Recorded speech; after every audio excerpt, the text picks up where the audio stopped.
Praise the Lord. 1 Timotheos 2-ാം അധ്യായം 1 മുതൽ 15 വരെയുള്ള തിരുവചനങ്ങൾ.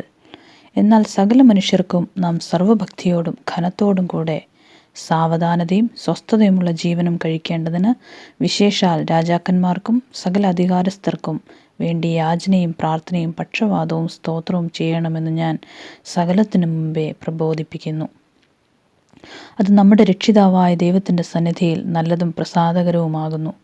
അവൻ സകല മനുഷ്യരും രക്ഷ പ്രാപിപ്പാനും സത്യത്തിൻ്റെ പരിജ്ഞാനത്തിൽ എത്തുവാനും ഇച്ഛിക്കുന്നു.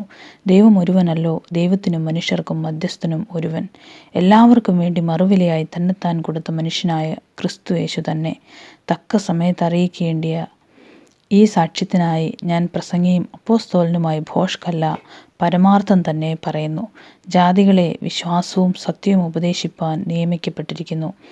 ആകയാൽ പുരുഷന്മാർ എല്ലായിടത്തും കോപവും വാഗ്വാദവും വിട്ടകന്ന് വിശുദ്ധ കൈകളെ ഉയർത്തി പ്രാർത്ഥിക്കണം എന്ന് ഞാൻ ആഗ്രഹിക്കുന്നു.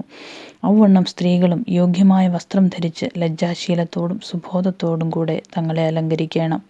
പിന്നിയ തലമുടി, പൊന്ന്, മുത്ത്, വിലയേറിയ വസ്ത്രം എന്നിവ കൊണ്ടല്ല ദൈവഭക്തിയെ സ്വീകരിക്കുന്ന സ്ത്രീകൾക്കും ഉചിതമാകും വണ്ണം സൽപ്രവൃത്തികളെ കൊണ്ടത്രേ അലങ്കരിക്കേണ്ടത്.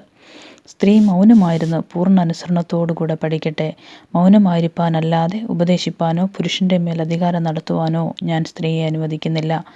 ആദാം ആദ്യം നിർമ്മിക്കപ്പെട്ടു, പിന്നെ ഹവ്വ. ആദാമല്ല, സ്ത്രീ അത്രേ വഞ്ചിക്കപ്പെട്ട് ലംഘനത്തിൽ അകപ്പെട്ടത്. എന്നാൽ വിശ്വാസത്തിലും സ്നേഹത്തിലും വിശുദ്ധീകരണത്തിലും സുബോധത്തോടെ പാർക്കുന്നുവെങ്കിൽ അവൾ മക്കളെ പ്രസവിച്ച് രക്ഷ പ്രാപിക്കും.